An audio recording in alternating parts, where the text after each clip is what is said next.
Welcome to today's Explainer. We are diving headfirst into the dense, incredibly rapid-fire claims of a highly partisan April 2026 broadcast. Our goal here is to break it all down neutrally and analytically. I'm your host, and we are going to peel back the layers of a truly fascinating media landscape. We'll look at exactly how a single broadcast seamlessly weaves together international warfare, deep domestic divides, and, believe it or not, reality television to craft a very specific worldview for its audience. To really understand this broadcast, you have to look at how it starts. The host declares, "Globalism's toast. We're in an every-man-for-himself situation." That quote brilliantly sets the overarching high-stakes tone right from the jump. They're framing the entire world as a battlefield where only the strongest survive. And it's the exact lens through which every single news item that follows is filtered. Because the source material jumps erratically across massive topics, here is our agenda to guide you through the chaos. First, Operation Epic Fury. Second, assassinations and federal charges. Third, courts, kings, and space. And fourth, politics meets pop culture. Okay, Part 1, Operation Epic Fury. Let's dive right into analyzing the Middle Eastern conflict narrative. The administration's stated tactics for this offensive fall clearly into two buckets: military actions and severe financial sanctions. And the broadcast paints a picture of absolute total dominance. On the military front, led by Pete Hegseth, we hear about U.S. Marines literally rappelling onto commercial ships like the Blue Star III in the Arabian Sea. But honestly, equally fascinating is the economic warfare, what they dub Operation Economic Fury.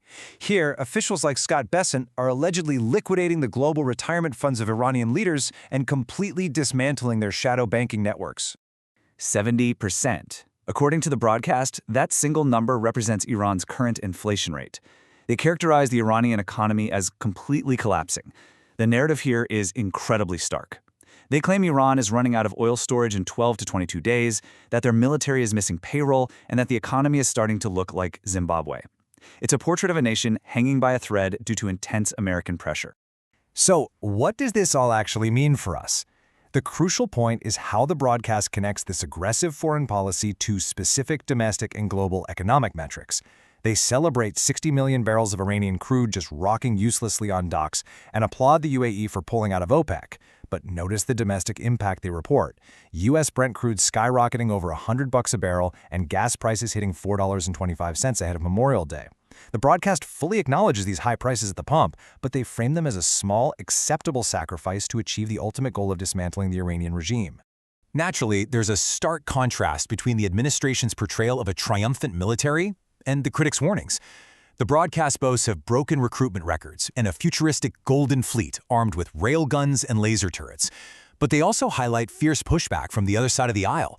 We hear that Democrats, specifically Chuck Schumer, are calling this entire operation a $25 billion quagmire. They argue American tax dollars should be spent domestically on hospitals, schools, and veterans, not on foreign conflicts. It perfectly encapsulates the polarized view of American intervention right now. All right, let's move to Part 2, Assassinations and Federal Charges. Let's unpack the domestic political battles. The rhetoric here shifts from international warfare to deeply volatile domestic strife. The broadcast reports on a third assassination attempt on Donald Trump. They paint a chilling picture of an alleged gunman taking mirror selfies with weapons strapped to his body. And they use this terrifying event to pivot straight into heavy criticism of the opposing political party's rhetoric, claiming that political opponents have systematically driven this violence through their messaging. Okay, this is where it gets incredibly specific. The broadcast dedicates significant time to analyzing former FBI Director James Comey's social media. Yes, an Instagram post of seashells. They argue that Comey's caption 8647 isn't just arbitrary. They're actually claiming 86 is mob slang for burying someone 6 feet deep, and 47 refers to the 47th president. They present this as a coded threat, reporting that Comey has turned himself in to face federal charges, all while he insists it's just innocent art. And right here, you can see how both sides are fiercely blaming each other for the rise in political extremism. The broadcast vehemently accuses left-wing media of justifying assassination attempts, claiming commentators say Trump invited the violence. In response, they feature pushback arguing that division isn't the fault of just one man, noting that prominent Democrats like Tim Walz and Josh Shapiro are also facing severe threats. It's a sobering look at a deeply fractured landscape where even acts of violence become tools for partisan blame. Let's pivot to Part 3, Courts, Kings, and Space. Moving away from the battlefield, here are the latest diplomatic and institutional updates. First up, the machinery of government. The broadcast breaks down a major Supreme Court decision regarding Louisiana's redistricting, celebrating it as a massive political win. They report a 6-3 ruling against drawing districts along racial lines, hailing it as un-gerrymandering the map, and they make the bold claim that it could secure 19 new House seats for Republicans. But they also neutrally acknowledge the severe pushback, quoting Barack Obama, who argues this decision effectively guts a key pillar of the Voting Rights Act. Then we get a fascinating shift to diplomacy and pageantry, with a highly structured royal visit. The broadcast meticulously outlines the day for King Charles and Queen Camilla. Somber moments at the 9/11 memorial in the morning, community engagement like planting veggies in Harlem in the afternoon, culminating in a lavish White House state dinner. They even make a point to describe the menu like a beehive-shaped chocolate gatto. It highlights a rare moment of levity and traditional statecraft amidst the otherwise heavy news cycle.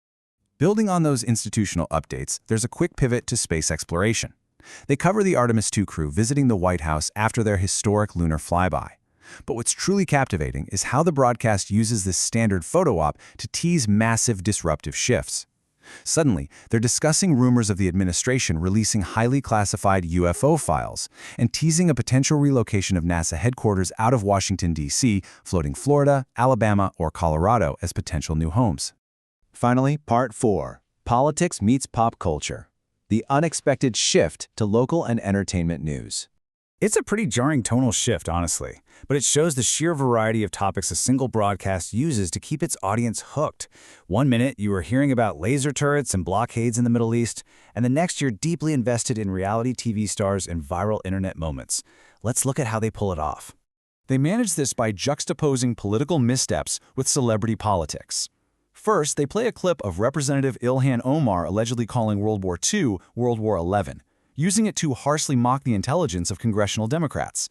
Immediately after, they absolutely lavish praise on reality TV star Spencer Pratt, who is running for mayor of Los Angeles. They showcase his campaign ad praising his ability to message directly to average citizens by contrasting his burnt-down home with politicians' multi-million-dollar mansions. And then they just throw this in. They enthusiastically cover actress Sydney Sweeney launching promotional items for her lingerie brand directly into a music festival crowd. They marvel at her arm strength and marketing savvy. It's presented as a brilliant stunt, and it serves as a lighthearted palate cleanser. It shows the audience that the broadcast is plugged into the cultural zeitgeist just as much as it is into top-secret foreign policy briefings. To wrap up today's explainer, consider how mixing foreign wars, celebrity politics, and domestic outrage creates a very specific, carefully constructed reality for the viewer. By bouncing from the terrifying prospect of international blockades to the shiny distractions of royal dinners and pop culture stunts, the broadcast ensures the viewer is constantly stimulated, perpetually slightly anxious, but fundamentally entertained. So what does it actually mean for our political discourse when a life-or-death debate about global energy markets is given the exact same weight and energetic delivery as a reality TV star's mayoral campaign? That's the question I want to leave you with today. Thank you so much for joining me, and as always, keep questioning the media you consume.